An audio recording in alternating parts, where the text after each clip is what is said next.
ယုံနိုင်စရာတော့မရှိပါဘူးဟိုးအရင်တုန်းကဆိုရင်တမနီစိတ်ယုံတစ်ခုမှာတန်ကူတိုင်းတစ်ချောင်းထုတ်ဖို့ဆိုတာအသက်နဲ့ရင်းရတဲ့အလိုမျိုးပါ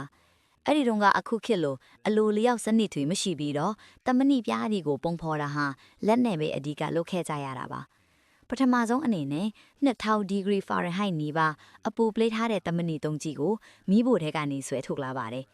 အလို့သမားရဲ့တာဝန်ကတော့အဲ့ဒီလိုရဲရဲနီနီအောင်ပူနေတဲ့တမနီတုံးကြီးကိုညှက်နဲ့ကင်ပြီး rolling machine လို့ခေါ်တဲ့ဒလင်တုံးဆက်ထဲကိုထိုးထည့်ပေးရတာပါတမနီတုံးကိုတဖြည်းဖြည်းနဲ့ပါသွားအောင်အလို့သမားကဆက်ထဲကိုအခါပြန်ထည့်ပေးရပါတယ်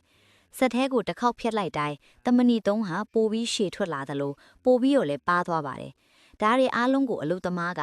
လာယာနဲ့အနည်းအမြင့်အတိုင်းအတာကိုလက်နဲ့ပဲကိုယ်တိုင်ထိန်းချောင်းပြီးလှုပ်ဆောင်ခဲ့ရတာပါ